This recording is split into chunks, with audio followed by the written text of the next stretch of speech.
Hello there guys, bjongameday. As usual, you got Brenny, you got Joshy here for the round 5 recap. How'd you go this week, mate? Mate, not too bad this week. 1105. Nice to back up last week with another 1100 plus score. I've jumped from around 15,000 up to about 7,500. So cut the ranking in half, which was nice. Definitely on the right direction. Still 7th in the bjongameday league, but that's just because we're all performing so pretty well. So happy with that. What about yourself, mate? Yeah, mate. I scored 1158 this week. Yep. Pretty happy with it considering I had Burgess and Turbo on the pine, as a lot of people would have. Yep. Managed to chop my ranking 800 spots, so I jumped from 974 to 165. Nice. So uncharted territory for me. Top 200. Uncharted waters. I don't know what to do with myself, to be honest. But yeah, pretty happy with that. Did not expect it, but we'll see if I can produce the goods. Like a lot of people in our league come good, so it's going to be really interesting. Like a few other geniuses last week, we both brought in Jai Arrow. Massive, wasn't it? That was probably the biggest trade of this year for me, to be fair. So always consider it. If Turbo had got named, I wouldn't have brought him in. So blessing in disguise. I had the reserve sitting there on Tanganoa ready to go to swap to Turbo if Turbo got named. Yep. Had Turbo not been named, I was always going to go Tanganoa to Arrow, and how good was that? And I mean, the story's on Turbo almost playing, 10 minutes before the game, going up to Trent Barrett saying, yeah, I can play. Oh, mate, I had him in there, same as you, 15 minutes before the game, not playing, took him out. Yeah. If he had come in and I'd have missed him, I would have been spewing. But look, Jai Arrow, massive week for him. Yeah. So, some good news there. What about anything else from last week, mate? Well, a couple of things. Probably Cameron Smith looks like he's bounced back to a bit of form with a 70. We'll see how he goes from here. And obviously, finally, all hail Anthony Milford finally produced. It was the best possible outcome for me with the Newcastle getting the win, and Anthony Milford scored 100 and probably got 150 to be fair. Bombed a few as well. So starting to see some of these guys we know getting back to a bit of form, but at the same time, there's still a lot of guys that are starting to get pretty cheap as well. So I think the referees have put the whistle away just a little bit, but we're still seeing a lot of low-scoring games. I think there was a couple of games there last week where I think the top scorer was mid-70s. So it is hard. Supercoach is a little bit harder this year. Finding those right players week in, week out is vital. So we'll see if we can shed a little bit of light on that this week, guys. Who to bring in? Obviously, we've got the all-important bye rounds, coming in nice and quick. So obviously, they're still a little way away, but next thing you know, they'll be right on top of us. So, got to start planning for that now. So, we'll run through a few things of that to do with that tonight, guys. Injuries from last week, mate? Yep, so most notably Nathan Brown, for anyone that's got him. Unfortunately, it looks like it's an ankle syndesmosis, this bloody syndesmosis that just crops up. It seems to be the twisted ankle, injury, twisted ankle, But bit of a concern. Apparently, they can be a couple of weeks, it can be 4 weeks, it could be who knows. I'm a big fan of the NRL Physio Facebook page. Shout out to NRL Physio. NRL Physio is a quality source of injury information for anyone that's looking for somewhere to get that. So far, he's been pretty top notch. He said there can be sort of 2 to 4 weeks from memory. So jump on his Twitter feed. He's got all the news straight away, and he's a big fan of the game. So he watches everything in play, and he picks up things that all of us regulars just wouldn't. Yeah, and he seems to get a little bit of early mail as well. Like Cam Murray, the first I saw of him being out was through him. So and as I said, the mail's been solid so far. So and he also puts up little clips of the injury as it's happened, and so it seems like he's pretty good. And that, obviously Cam Murray, that's the other big news from the last 48 hours, out for the Bunnies this week. So unfortunately, me as an owner, I've got to move around him. But look, I'm fortunate that blokes like Brown and Burgess and those guys who are out this week as well, they're not in my team. So I'm still looking pretty comfortable, but I would have liked to have Murray in there as well. And there is people that do have all three: Burgess, Murray, Brown. So you must be hurting. We feel sorry for you guys, but we don't really. But we'll do a bit more of the run through on the league a little bit later for those guys in the league. So we'll go through a bit more detail now. It's round 5. Big score from Teddy this week. Big Ted, steel balls 11:36. He's doing well. He's starting to make a move on us. He's I'm very much looking over my shoulder. Yeah, you've got to look over your shoulder. I'm going to catch him. He's coming like a steam train, and Joshy's moving up. But it's a solid league. We got All bar 2 guys averaging 1,000 at the moment. The other guys are not far off the pace, so real solid league. But any of the guys that are watching, we'll do a bit more of a detailed run through on the league towards the end of this podcast. Definitely. Now, what we will do tonight, we're just going to compare a few players. Obviously, this time of the year, everyone's looking for that pod, but we want to put together a few groups of players and just differentiate between a few of them. So, 3 or 4 different players, all in that same mould. You may be looking at going one way or the other, and we're just going to touch on those.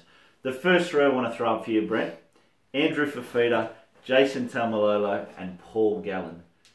Who and why out of those 3?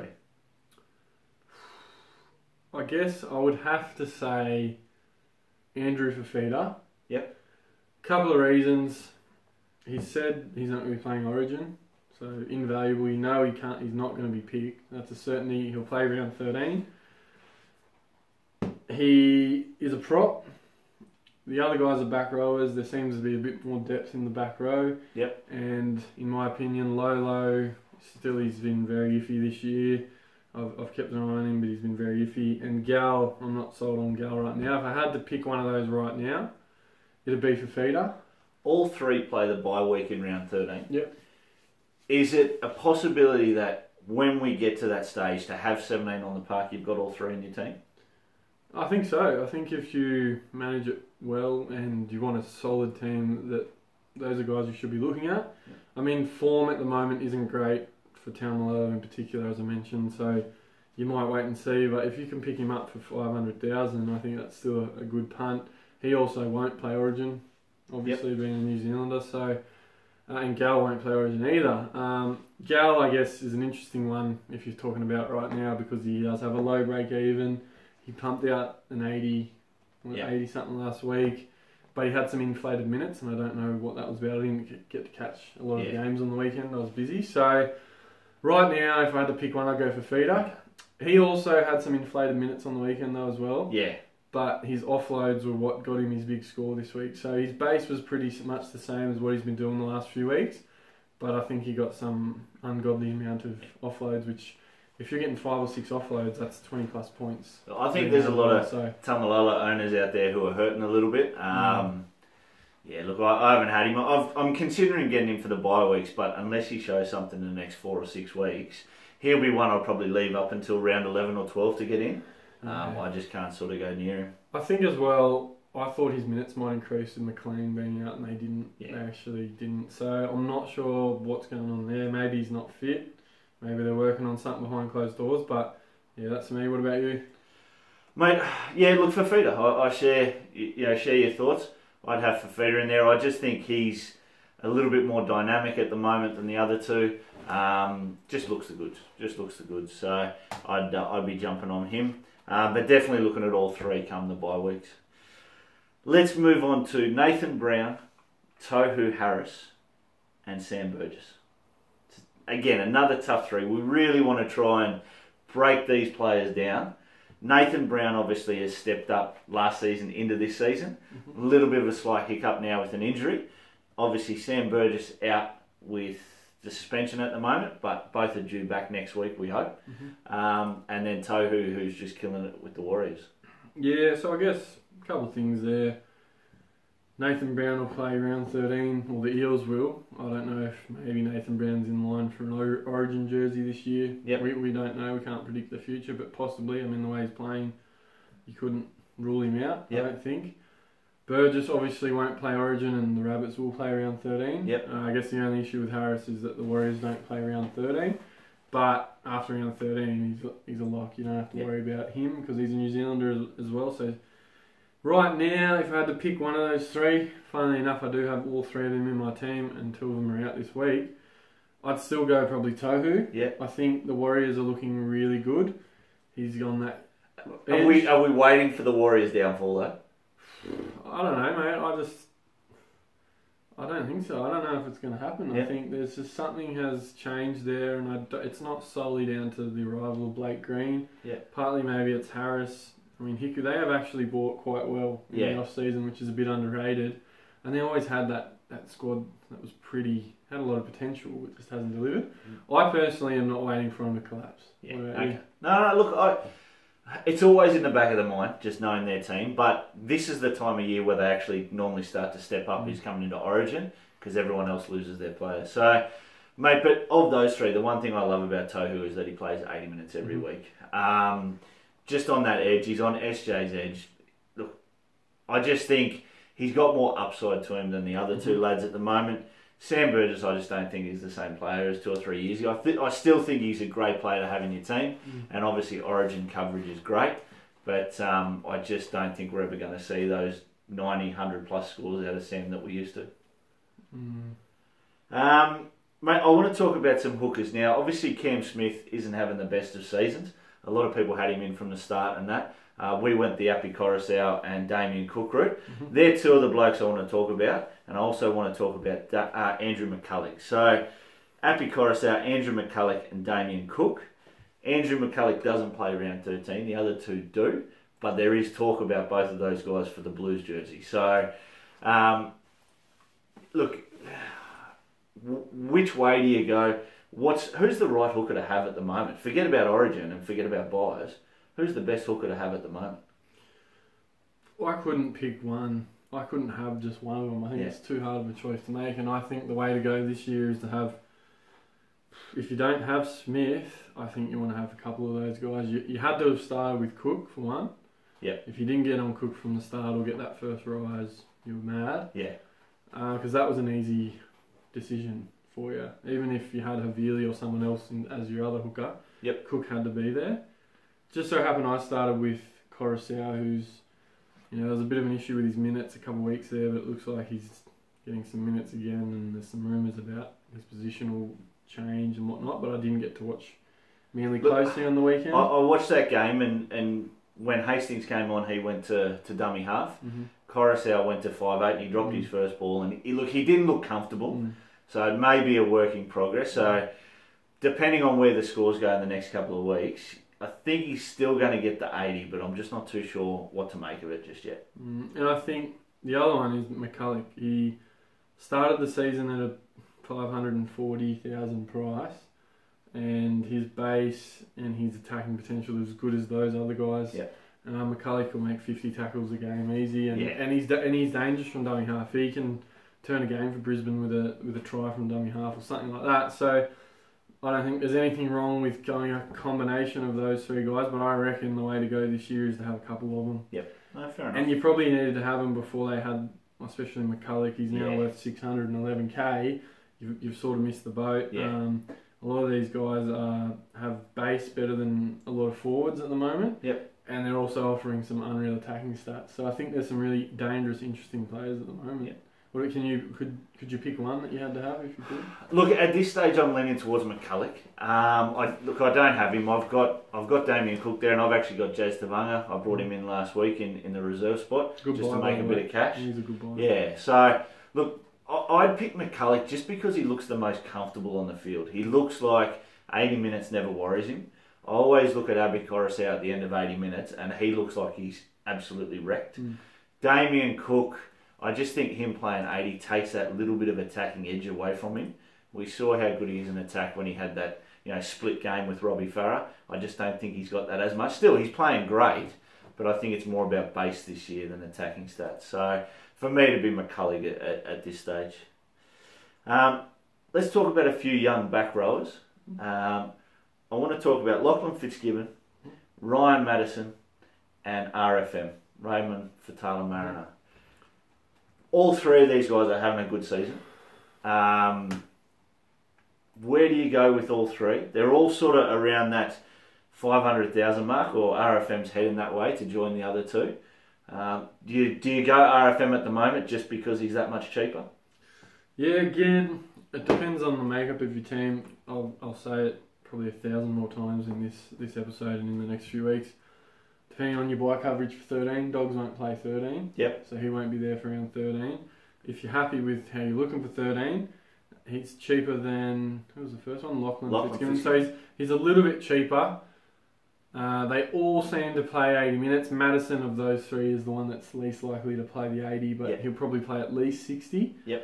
I think they all offer something different in terms of, like, they're attacking back rowers, I think. Like, they all have that And that's why I looked at the comparison between them, because they can all find the line. They all can create line breaks, tackle busts, offloads. Yeah. They've got sort of that whole package as a back rower. So it's hard to pick one. I think I'm really liking the combination of Lachlan Fitzgibbon out on that left edge for us. Him and Kalen Ponga just look like they were born to play together. And they haven't, it's only played 5 games together now, and I think the combination with Pearce will firm up. Yep. And Fitzgibbon's ability to hit a hole, he finds that he hits those holes so well, it goes through untouched. You look at guys like 5 years ago, like Boyd Cordner, Ryan Hoffman, how Ryan Hoffman used to run off those guys. Fitzgibbon's doing the same thing, you know, he's finding those holes just so easy. So, yeah, look, it's a tough one. If you're looking for sort of that mid-range price to, you know, maybe to upgrade one of your back rowers who's had that price rise, I've been looking at maybe going Slade Griffin to Lachlan Fitzgibbon this week, just because I love how him and Ponga are looking on the field. Yeah, and again, the Knights will play 13, so there's a bit of coverage if you go Fitzgibbon. Madison as well. Yep. The thing with Madison, he offers that duality, so you can pick him in the centres. Yep. Maybe this year, so far, there hasn't been some great options in the centres for reliability. Yep. So he's actually, I wouldn't say he's as reliable, but maybe he's a bit more reliable than some of these other blokes. They are pretty expensive still though, so you're still taking a bit of a punt. I brought in RFM last week. I actually wasn't going to do that, but I was talking to someone in the comments and then talked myself into it. Yep. He'll pretty much get you 40. If you can score your try, he'll get you 60.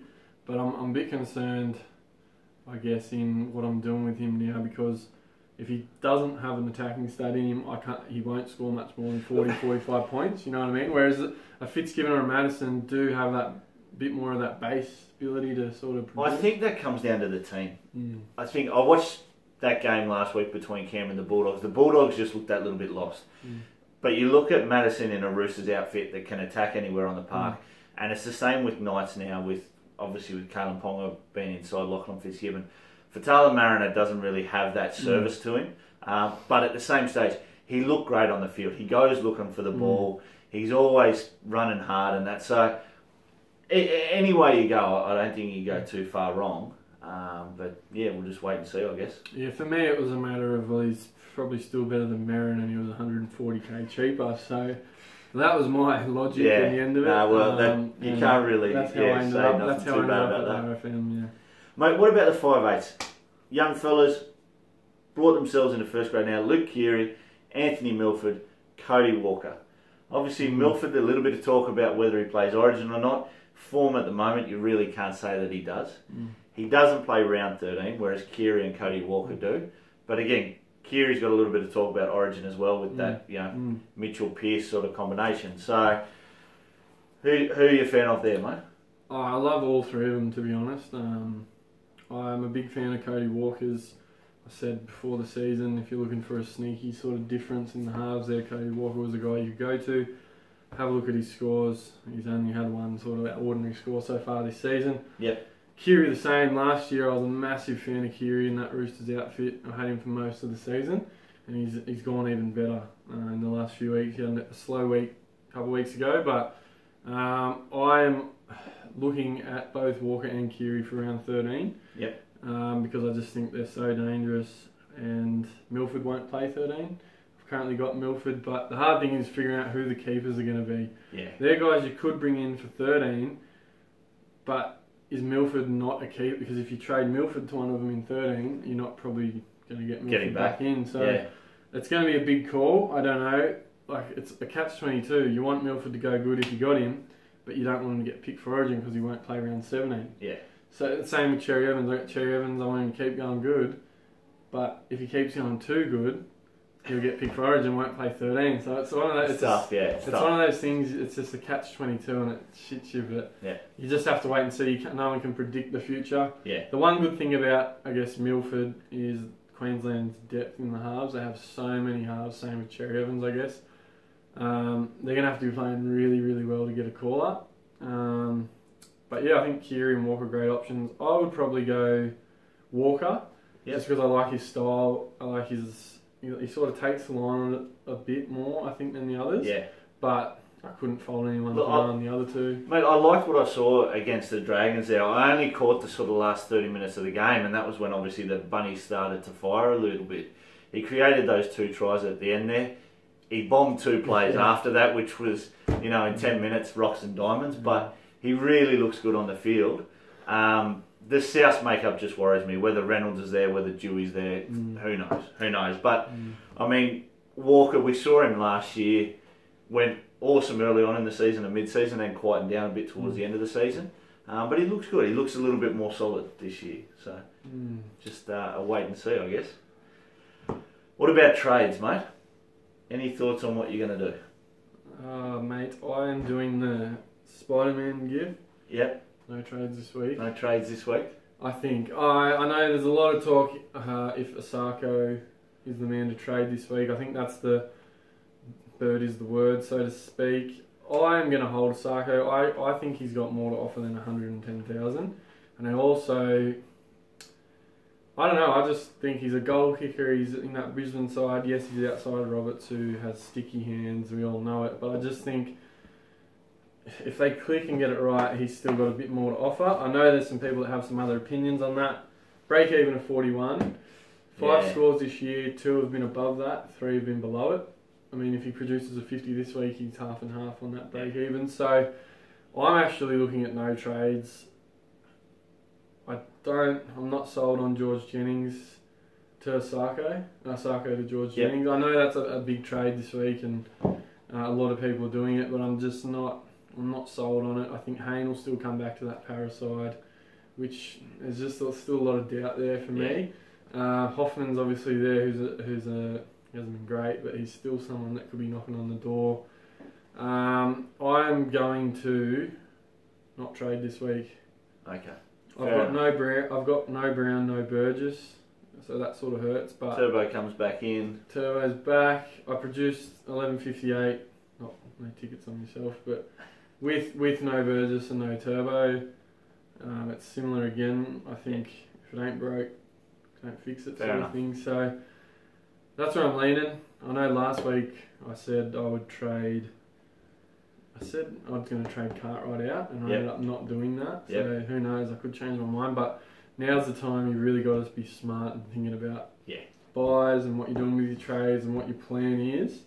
And at this stage, I'm just not looking to get rid of Osako. So that's me. What about you, mate? A couple of trades. Obviously, the Osako to Jennings is one that I'm looking at. I'm just looking at a bit of a cash grab at the moment, just trying to get that little bit of funds. Look, I'm not as big a fan of Osako as you are. I think, it's going to be hard for him to get that ball off Roberts, and I don't think Broncos have got the kicking game to get him to leap above and score tries and that out wide. So I'm thinking that. I'm also thinking Lachlan Croker to Mitch Moses. Moses has got a break even of 14. Look, obviously Para, that's the biggest concern, but Gutherson back this week.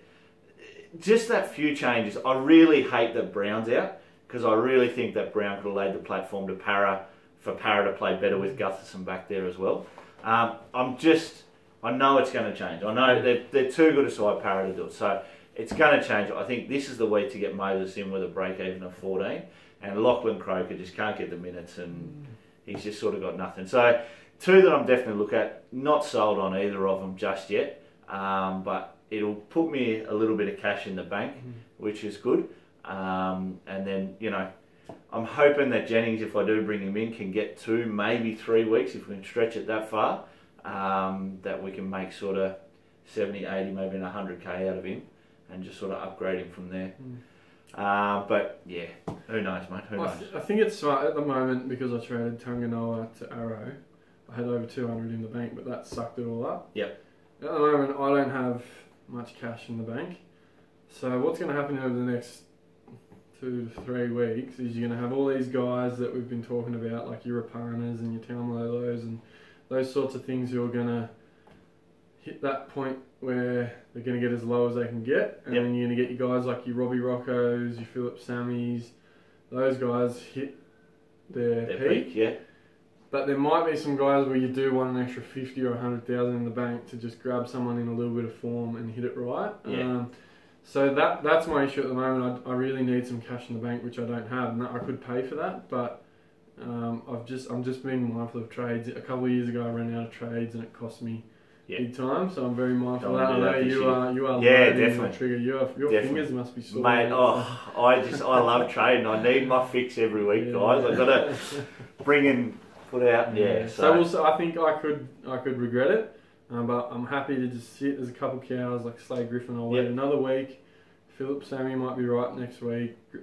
Rocco's coming up, so I'm going to pull the trigger a few times in the next few weeks, and we're going to start saving them. What about captain choice, mate? It was tough last week. I ended up going Brown, the forward for the first time, and I went because I had no one else. Turbo was out, obviously. It's going to take a punt on Cherry, but I just couldn't. I just wasn't comfortable with it. That would have been alright in the end. This week, I think I'm looking at Turbo. Okay. The risk with that is you've got to have him on the field. So as long as he's playing 100%, that's fine. But the Chooks will play on Friday. Which means Tedesco will be locked in as that reserve. If something happens and he's ruled out, you're gone because you can't get him off the field. So there's a risk there. So if you want to captain him, I know everyone said he's back and all that sort of thing, but you never know. Hopefully not. That's where I'm at the moment. I think a couple loop options, Teddy against South on Friday night. I just still think he's due for a game where he scores a couple or something like that, where he just opens up. Jonathan Thurston against the Dogs, I've got a very different opinion to a lot of people. I think Thurston's fine. I've got no issues with Jonathan Thurston at the moment. Same, mate. So I'm looking at possibly Teddy or Thurston for the vice. And a Turbo as a captain. If Turbo got ruled out, maybe I'd have. God knows. I wouldn't want to think about it, to be honest. But that's where I'm at. You, mate. Look. I want to take a punt this week, and it's a massive punt. And it's because they're playing the Sharks in the Dragons. I want to take Ewan Aiken as my captain. Last week, Ryan Madison, Blake Ferguson absolutely destroyed our left edge. Ricky Latelli and Sasai Feki look terrible. Sasai Feki's out and Edric Lee comes in, and Edric's not the biggest gun of a player. So look, I just think Aiken and Nightingale could have a field day out there. I think Ben Hunt running to the right, they could just produce tries. Dufty looks absolutely awesome. I think one of them's going to score a double, Ewan Aiken or Jason Nightingale, and I'm hoping whichever one it is, the other one's setting the other one up. So look, I think Aiken could turn up this week. Whether I do it or not is a massive gamble. We've talked before how your captain choice can absolutely make or break your season. So if I do it and he pulls out a 35 or a 40, I'll be kicking myself. But obviously the natural thing is to look at Turbo. So we'll see. I'm not set on anything, but maybe Aiken for just a sneaky captain pod. No, I like it, mate. You got to do something different as well. So. He's the form centre of the competition for mine at the moment. If you started with him, you've done really well, as you did. You gotta be in it to win it. That's it for this week, guys, on all the NRL Supercoach. We're just going to run into the BJ on Game Day League, go into it a little bit in a bit more depth. Mate, we're going all right. We slipped a little bit this week in the league. We've gone out from the 77th ranked league to 126. I was a bit surprised by that because I thought collectively we had a pretty good week last week. 8 of us scored over a ton and a few of us scored over 1100. So I was thinking we'd sort of maybe stay steady, but we dropped about 50 spots. So obviously the cream is rising to the top in the leagues. A few of those leagues I think that seasoned campaigners are starting to put their hand up and really show their class. I guess, I don't know with the league rankings, I think we're mixed in with, so we're a 10-man league, obviously there's 20-man leagues out there, so naturally 20-man leagues are going to score more than 10-man I think it's based on leagues. your average. Is it your average? It's based on your average. So average score across the 10 players is the same as an average score across 20 players. But yeah, look, I reckon we're doing all right. Teddy's hot on your heels, mate. Yeah, he's produced a couple of big scores the last 2 weeks, and again 1100 this week. He's got myself out in front on 5,373 points.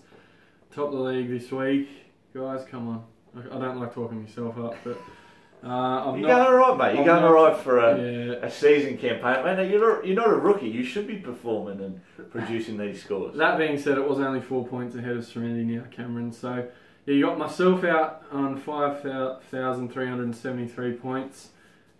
Closely followed by Steel Balls, Teddy. Oh, Teddy, this is our whiteboard, mate. We had a crack. It's not the biggest, mate, but we did give it a go. We're going to try and come up with something a little bit better in the next week or so. That's prototype. I thought in my head, this will be fine. They'll be able to read it. We actually had a look and that up. You can hardly read that from there. So we're going to have to work on that. So this is what we're working off. So about 170 back from me is Ted, who's coming good. 1040 average. I think anything averaging over 1,000 is quite good at this point in the time of the year. It's been a tough year so far. So in third we've got Team Hope, Braden. He scored 1,017 on the weekend, 5,045 points in total, 1,009 average. So he's a good 160 behind Teddy. But look at that, between Braden and if we go down to Wayne in 8th spot, you've got 40 points between Team 3 and Team 8. So that's your blanket. Absolutely. Week in, week out. I think Cam jumped from 4th last week, or the week before last, down to 7th, now back up to 4th. Yeah. It's pretty up and down. Yeah, and it's easy in this competition for someone to get 1,100 and you get 900 and they've made 200 points up on you. I don't think by any means, being 170 in front of Ted or, even 300 in front of someone, that can be made up like that. It's a wrong captain choice by me. If Widdop goes another 150 Absolutely. And one of these blokes is captain, I know I don't have him in my team and you don't either, we're in a bit of strife. Yeah, so that's where we're at.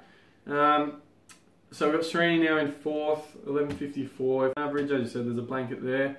Hopesy's Hope, Lachlan in 5th, 960 on the weekend. So he had a bit of a drop, and that's cost him. There's a couple of guys there who scored 200 more than him, and they've now jumped him. If he gets his 1,050, he's sitting 3rd. Yeah, well, he's dropped 2nd down to 5th. So. He's dropped a bit there.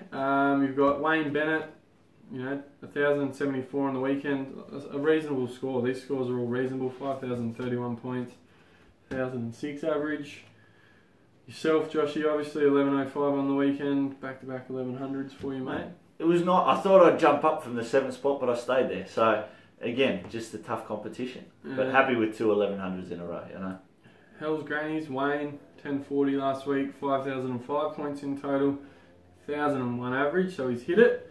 And then we've got a little bit of a drop back to fucking Cowboys. Marky scored 1,005 on the weekend, 4,903 in total, 980 average, so he'd be looking for about an 1,100 to get that average to 1,000 this week. And the rank, it's quite interesting, he's only 100 points back, but he's 7,000 spots back. It can change so much in a week. And then up the rear we got Marty. So Marty, what are you doing, buddy? Perth needs a team. Marty, Perth needs a super coach as well at the moment, mate. They do. I know you've had a bit of a shocker on the scoreboard this week. That hurt you, that 836. Anything we can do to help, mate. Any advice to increase that team? Let us know, mate. Let us know in the comments, buddy. Come on, we've got to pick it up. I think maybe Marty's going to focus on that head-to-head. Probably, yeah. I think he's going to come home strong. The next detailed league update we'll do will be round 10. I think we'll do it every 5 rounds. And we'll have a closer look at the head-to-head. So I think maybe we could probably come up with a prize for the winner of the head-to-head. Grand final as well. I'm sure I've got something out there or something we could throw up. I'll have a think over the next few weeks, guys. So head-to-head league, I'll come up with something if you win the grand final. Hopefully it's me that wins it. Boys, we're going to come up with some t-shirts as well. Some BJ on Game Day t-shirts. In the next week or two, I'm going to have a design out. Anyone who wants one, chuck your name in the comments.